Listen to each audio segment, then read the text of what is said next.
Some unforgettable personalities passed through the crazy little town of Rosewood over the years, but which ones really kept the show alive? It's fine. We're all trying to find a way to deal with it. Welcome to MsMojo, and today we're counting down our picks for the top 10 best Pretty Little Liars characters. Before we begin, we publish new content every day, so be sure to subscribe to our channel and ring the bell to get notified about our latest videos. For this list, we're looking at the most compelling and memorable characters from the 7 seasons of this hit show. Consider yourself warned, this will contain major spoilers. So do you go to Hollis? Just graduated. Gonna start my first teaching job. Number 10, Cece Drake. This strange and mysterious alpha brought a new injection of craziness to the show. To say she wasn't who she appeared to be is definitely an understatement, but whoever she was, she certainly kept the little liars on their toes. Yeah, they talked about you. She talked about all of you. A lot. Charlotte Cece Drake, originally born Charles, was sent to a psychiatric hospital as a child before emerging several years later. Don't be so dramatic, Allie. Cece? They're not dead. Yet. Not to be underestimated, Cece had some serious psychotic tendencies and was a constant source of chaos until she was killed in self-defense after a bell tower struggle with Mona Vanderwaal. They'll never love you.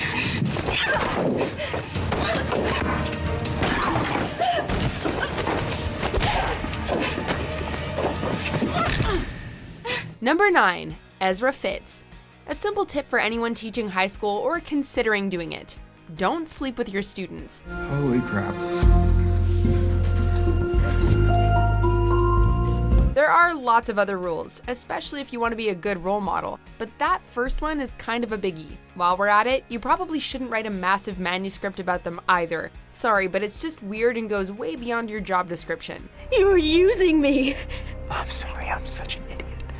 I am such an idiot. I am a jerk, but I swear, I will burn this. I will trash it. Burn it? Burn it! Despite not really nailing it as a teacher, Ezra's on-off relationship with Aria Montgomery was certainly ship-worthy, if uncomfortable. In the end, Aria decided to look past his stalkerish tendencies and see the good guy within. I, Aria. Take me, Ezra. You do you, Ezra. Number 8, Mona Vanderwaal. This hyper-intelligent overachiever wanted nothing more than to be part of the in-crowd. Her only problem was that the in-crowd, or Alison at least, wanted nothing to do with her. Hi, you guys. If you ignore it, it will go away. Had they realized that she was kind of an insane criminal mastermind, however, the liars might have been a bit more responsive to Mona's overtures. It sure would have saved them a lot of trouble. Congratulations, Spencer. You figured it out. Revealed as the original A, Mona did go to some scary lengths to try and secure friendship, but her heart was always in the right place, sort of. Throughout the series, she would grow into a much more supportive character, using her innate knowledge of the A persona to help the liars stay out of harm's way. You're still playing the game with her. No, Hannah, I'm playing to beat her. And now, I know where she is. Number 7, Alison DiLaurentis. The queen bee of Rosewood's teen social circle, Alison, Allie to friends, was equal parts beautiful and manipulative. Should we tell someone? I mean, we could. But I have a better idea. Never afraid to use someone else to get what she wanted, she also wasn't above lying. And her lies were so intricate that some fans are still trying to figure them out to this day. Although a deep lying insecurity often led this teen queen to be cruel and insensitive to those she thought were beneath her, which was just about everyone, she did have a caring side. It's vintage. My grandma gave it to me. I wanted you to have it. You're the only one that really understands me, Em. Later seasons saw Alison soften around the edges a bit, but saving some sting in her tail for those who crossed her. You're scared because you know that it's not going to take me long to win over your army of losers. I made you loser Mona once, and you know I can do it again. Number 6, Toby Cavanaugh. This shy, aloof, and somewhat disturbing character was initially a strong contender for the Most Tortured Soul of the Show award. And in a show like PLL, he had plenty of competition, so that's saying a lot. I know people think I'm some kind of freak. I can't do anything about that. Being forced to have sex by his stepsister, and then wrongfully take the blame when she was blinded, Toby had good reason to be depressed. You know what? I wish I knew who wrote those notes. I'd offer my services. You and your posse deserve a lot worse. Despite these beginnings, and after dabbling with the A-team for a while, he did actually mature into a fine and upstanding citizen. His friendship with Emily and the fan favorite Spoby relationship with Spencer helped Toby remain a vital part of the show. I love you so much. I wanted to say that first. Number 5, Caleb Rivers. Rolling into Rosewood with his computer hacking, tech bad boy vibe, this product of the foster home system found it hard to really connect with people at first. Where did you move here from? Why do you care? Why can't you tell me? I didn't say I couldn't. Just might cost you an extra $40. Of course, that started to change once he began his long-term romance with Hanna, whom he would eventually marry. Someday, maybe we can afford nicer ones. Maybe a nicer wedding. Oh, it's perfect. Although he watched over Hanna like a hawk, which was kind of annoying at times, he was a crucial ally to the Liars. I always felt safe around you. Even when we weren't getting along, you made me feel safe. Credit where credit is due. This guy took a bullet for the girls. He also rescued them from A's messed up dollhouse weirdness. His commitment to the cause really cannot be questioned. Don't ever let me go. Never. Number 4, Emily Fields. Where would the Liars be without the caring, kind, and altogether wholesome babe that is Emily? A can come after me any day of the week. Anywhere. That's not going to stop me from helping someone I love. As the group's resident jock, she excelled in swimming as a member of her high school swim team before later going on to coach the team herself. Although she had romantic feelings toward Alison, she couldn't reveal them as she was keeping her sexuality a secret. Eventually, A forced her hand, and she reluctantly came out to her friends and family. I'm gay.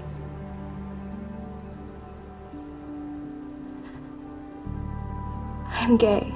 Emily will mainly be remembered for her relationship with Paige McCullers, but she eventually ended up with her first love, Alison. Once Alison returned from the dead, that is. I love you. I love you too. Number 3, Aria Montgomery.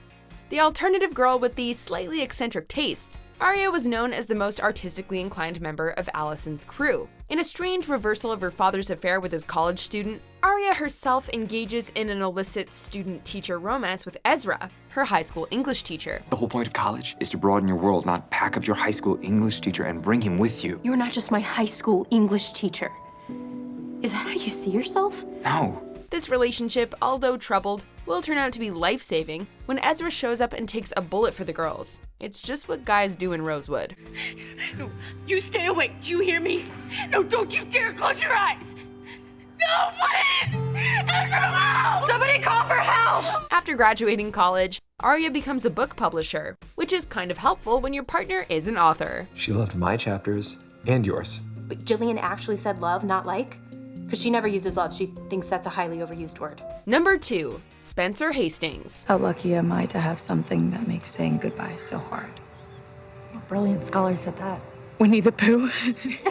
Despite often coming across as the most well-organized, committed, and confident member of the Liars, Spencer is a complicated character. She's the brains of the group, but the repercussions of her constant battle with A and her tangled mess of a family life have sometimes caused her to indulge in destructive and addictive behaviors. Yes!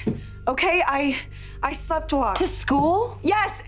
And I've taken a couple of pills a few times, and it's not great. I know, but it's not that big of a deal. She even spent some time in the psych ward before her friends pulled through and helped her get back to health again. Another guiding light in Spencer's life is Toby, who either as a friend or lover always seemed to be there as a source of support for this determined and troubled character. We don't do secrets, you and me. We tried that before Tanner knew about A, and it practically fell apart. I just don't want to go back to that. Neither do I. Before we unveil our top pick, here are some honorable mentions. Look, just for the record, Toby, I never believed you were guilty of anything. Except maybe being in the wrong place at the wrong time. I've been there. Alison was always in the middle, the center of attention. Have you ever known anyone like that? I usually run from those girls. They scare me. Those girls? The queen bees. I never wanted to see another police car in front of this house. I thought we were done with that. Mom, I didn't total his car. They can fix it. There is nothing I can do about this. Do you understand me? We heard that you were in Philadelphia at a school for the visually impaired. You can say blind, Spencer. It's okay. It's not a dirty word. When did that happen? What? Caleb? We're friends. Really? Because I know how you like to shop out of other people's carts. Number 1, Hanna Marin. Probably the most outspoken member of this liars squad, Hanna was never shy when it came to serving up sassy sarcasm. Where's your sister been? Do you see she's interviewing for an internship? With who, Satan? Although she has a sharp tongue, this generous girl truly has a heart of gold and could always be relied upon as a trustworthy and loyal friend. I did this to protect Caleb, and I would do it for any one of you if I could. After battling body image issues and losing the rather unflattering nickname of Hefty Hanna, she grew to be the most popular member of the gang. Part of a fiercely protective mother-daughter team, Hanna is a relatable character who was as determined as anyone when it came to nailing A. You're not here alone anymore. There are 5 of us. And one of him, her, it, bitch. Do you agree with our picks? Check out these other great clips from MsMojo, and be sure to subscribe and ring the bell to be notified about our latest videos.